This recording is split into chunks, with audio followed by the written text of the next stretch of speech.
കാലാവസ്ഥ പ്രതികൂലമായപ്പോൾ മണ്ണിടിച്ചിൽ നടന്ന ശക്തമായ മണ്ണിടിച്ചിൽ ലാൻഡ് സ്ലൈഡ് നടന്ന വയനാട്ടിലെ ദുരന്ത ഭൂമിയിലേക്ക് രാഷ്ട്രീയക്കാർ ഓരോന്നായി എംപിയും അതേപോലെ മറ്റുള്ള ആളുകൾക്ക് ഓരോരുത്തരായി കാല് വെച്ചുകൊണ്ടിരിക്കുന്ന കാഴ്ചയാണ് നമുക്ക് കാണാൻ സാധിക്കുന്നത്.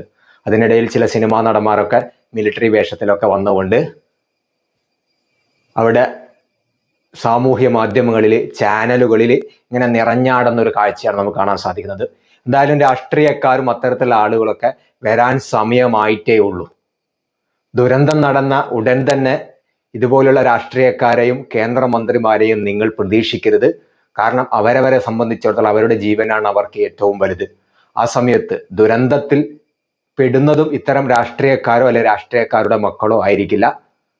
ഈ ദുരന്ത നിവാരണ പ്രവർത്തനം, ദുരിതാശ്വാസ പ്രവർത്തനം നടത്തുന്നതും ഒരു രാഷ്ട്രീയക്കാരൻ്റെയും ഒരു വലിയ നേതാവിൻ്റെയും ഒരു സെലിബ്രിറ്റിയുടെയും മക്കളായിരിക്കില്ല. ഇതിലൊക്കെ ഇരയാക്കപ്പെടുന്നതും ആ ഇരയാക്കപ്പെടുന്നവനെ സഹായിക്കുന്നതും അടിസ്ഥാന വിഭാഗത്തിലുള്ള ആളുകളായിരിക്കും. ഇരയാക്കപ്പെടുന്നവൻ അടിസ്ഥാന വിഭാഗത്തിലുള്ളതായിരിക്കും. അവന് സഹായമായി എത്തുന്നതും അടിസ്ഥാന വിഭാഗത്തിൽപ്പെട്ട ആളുകൾ തന്നെയായിരിക്കും എന്ന് തന്നെയാണ് ഈ ഒരു അവസരത്തിൽ നമുക്ക് ഓർമ്മപ്പെടുത്താനുള്ളത്. ഇപ്പോൾ ദുരിതാശ്വാസ പ്രവർത്തനം നടത്തുന്നത് നിങ്ങൾ ശ്രദ്ധിച്ചു നോക്ക്. ഏതെങ്കിലും രാഷ്ട്രീയ പ്രമുഖരും നേതാക്കന്മാരൊന്നല്ല. അന്നന്ന് ജോലി എടുത്തുകൊണ്ട് കുടുംബം പോറ്റുന്ന ആളുകളാണ്. സുരേഷ് ഗോപിയെ പോലെയുള്ള ആളുകൾ ദേശീയ ദുരന്തമായി പ്രഖ്യാപിക്കേണ്ട അവസരമായിട്ടില്ലെന്നും അതേപോലെ തന്നെ സഹായം ദുരന്ത നിവാരണ സഹായങ്ങൾ നൽകാൻ സമയമായിട്ടില്ലെന്നും മാധ്യമങ്ങൾ കുത്തിത്തിരിപ്പുണ്ടാക്കുകയാണ് എന്നൊക്കെ പറഞ്ഞുകൊണ്ട് വലിയ മാധ്യമങ്ങൾക്കെതിരെ ചാടിക്കയറിയ മനുഷ്യനാണ് ഇപ്പോൾ വയനാട്ടിൽ വന്നുകൊണ്ട് ഷോ കാണിച്ചു കൊണ്ടിരിക്കുന്ന ഒരു കാഴ്ച നമുക്ക് കാണാൻ സാധിക്കുന്നത്. ഇദ്ദേഹത്തെയൊക്കെ ജയിപ്പിച്ചു വിട്ട ആളുകളെയാണ് നമ്മൾ പറയേണ്ടത്.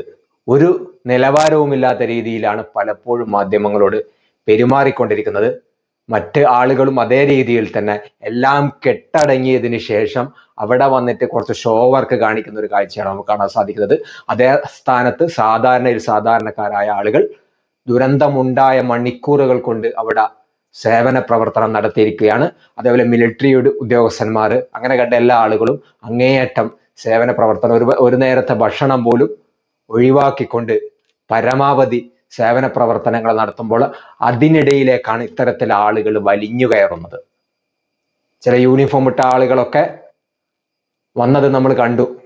അത്തരത്തിലുള്ള ഒരു ആഭാസമായിട്ടാണ് ആ സമയത്ത് നമുക്ക് തോന്നുന്നത്. കാരണം അവിടെ കഷ്ടപ്പെടുന്നവന്റെ വിയർപ്പ്, അതിൻ്റെ വിലയാണ് സത്യത്തിൽ ഇവരെ പോലെയുള്ള ആളുകൾ വന്നിട്ട് എന്തെങ്കിലുമൊക്കെ പറഞ്ഞു വിട്ടുകൊണ്ട് അതേപോലെ ഒരു പക്വമായ അഭിപ്രായം പറയുന്നതിന് പകരം അതിനെ ടി ജി മോഹൻദാസിനെ പോലെയുള്ള കുറെ വിഡ്ഢികൾ, സംഘപരിവാരെ എന്നും ദുരന്ത ഭൂമിയിലെ അതിലും വലിയ ദുരന്തമാകുന്ന ഒരു കാഴ്ചയാണ് നമുക്ക് പലപ്പോഴും കാണാൻ സാധിച്ചത്.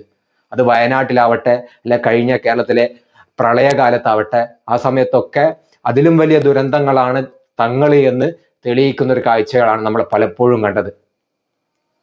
അപ്പൊ ടി ജി മോഹൻദാസിനെ പോലെയുള്ള ആളുകൾ അവിടെ ഒരുപാട് സംഘടനകൾ, SKSSF, SSF, അതേപോലെ പിന്നെ DYFIയുടെ, മുസ്ലിം ലീഗിന്റെ, HDPയുടെ ഒരുപാട് രാഷ്ട്രീയ പാർട്ടികളുടെ പ്രവർത്തകർ കൈമൈ മറന്നുകൊണ്ട് അവിടെ സഹായം എത്തിക്കുമ്പോഴും മുസ്ലിം സംഘടനകൾ ഏത് പേരൊക്കെ SKSSF, SSF എന്നൊക്കെ പേരുണ്ട് എന്നും അവരൊക്കെ ഫോട്ടോ പോസിൽ നിൽക്കുകയാണെന്നും അവരെ ആശുപത്രികൾ മറ്റുള്ളവരൊക്കെ ഫ്രണ്ടിൽ നിന്നുകൊണ്ട് ഫോട്ടോ പോസ് ചെയ്യുകയാണ് എന്നൊക്കെ പറഞ്ഞുകൊണ്ട് വിഡ്ഢിത്തം അങ്ങേയറ്റം. ഒന്നും ചെയ്യില്ല എന്നാൽ മറ്റുള്ളവരെ ചെയ്യുന്നവരെ പോലും ഒന്നും ചെയ്യാൻ അനുവദിക്കാത്ത ഒരു രീതി.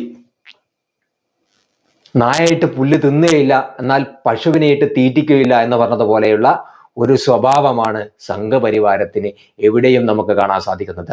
അത്തരത്തിലുള്ള സ്വഭാവമാണ് കഴിഞ്ഞ ദിവസം ടി ജി മോഹൻദാസിനെ പോലെയുള്ള ആളുകൾ നടത്തിയത്. അതിനകത്തൊരു ആങ്കർ നിങ്ങൾ കണ്ടു. ആ ആങ്കർ കഴിഞ്ഞ ദിവസം വളരെ ജനങ്ങളുടെ പ്രധാന പ്രശ്നമായ ഇലക്ട്രിസിറ്റി ബില്ലിനെതിരെ സർക്കാർ KSB കാണിച്ചുകൊണ്ടിരിക്കുന്ന കൊള്ളക്കെതിരെ, ചമ്പൽ കൊള്ളക്കാരെന്നൊക്കെ പറഞ്ഞുകൊണ്ട് അദ്ദേഹത്തിന്റെ ആ ഒരു വീഡിയോ ഒക്കെ കണ്ടു കഴിഞ്ഞാൽ രണ്ടാളുകൾ ഇരുന്നു കൊണ്ടുള്ള വളരെ സ്പഷ്ടമായിട്ട് കൃത്യമായി കാര്യങ്ങൾ എണ്ണി പറഞ്ഞുകൊണ്ടുള്ള ഒരു വീഡിയോ നമ്മൾ കണ്ടിട്ടുണ്ട്. അപ്പൊ അതൊക്കെ കണ്ടു കഴിഞ്ഞാൽ നിഷ്പക്ഷനായ ഒരു ജനപ്രതിനിധികളുടെ സ്ഥാനത്ത് നിൽക്കേണ്ട, ജനങ്ങളുടെ പ്രയാസങ്ങൾ മനസ്സിലാക്കി പ്രവർത്തിക്കുന്ന ഒരു വ്യക്തിയാണെന്ന് തോന്നും. പക്ഷെ അത്തരത്തിലുള്ള ഒരു വ്യക്തിയുമല്ല. കേവലം സംഘപരിവാരത്തിന്റെ കുഴലൂത്തുകാരനായി നടക്കുന്ന, എന്നാൽ എവിടെയെങ്കിലുമൊക്കെ ആരെങ്കിലുമൊക്കെ തന്റെ എതിരാളികളെ ക്രൂശിക്കാൻ എവിടെയൊക്കെ അവസരം കിട്ടുന്നുണ്ടെങ്കിൽ അത് കൃത്യമായി ഉപയോഗപ്പെടുത്തുക എന്നൊരു താല്പര്യം മാത്രമേ ഉള്ളൂ എന്ന് ഈ വീഡിയോയിൽ അദ്ദേഹം ആങ്കറായി വന്നപ്പോൾ നമുക്ക് മനസ്സിലായി. ടി ജി മോഹൻദാസിനെ പോലെയുള്ള ആളുകൾ കണക്കിന് പരിഹസിച്ചിട്ട്, അതായത് ദുരന്ത ഭൂമിയിലെ രക്ഷാപ്രവർത്തകരെ പോലും കണക്കിന് പരിഹസിക്കുമ്പോൾ അതൊക്കെ കേട്ടുകൊണ്ട് ഇളിക്കുന്ന ഒരു കാഴ്ചയാണ് നമുക്ക് ആങ്കറിൽ നിന്ന് കാണാൻ സാധിച്ചത്. അപ്പൊ ഈ രണ്ടാളുകളും ഒരേ ഗുണനിലവാരമുള്ള, ഒരേ പാളയത്തിൽ പ്രവർത്തിക്കേണ്ട ആളുകളാണ് എന്നുകൂടി നമുക്ക് ആ വീഡിയോയിലൂടെ മനസ്സിലായി.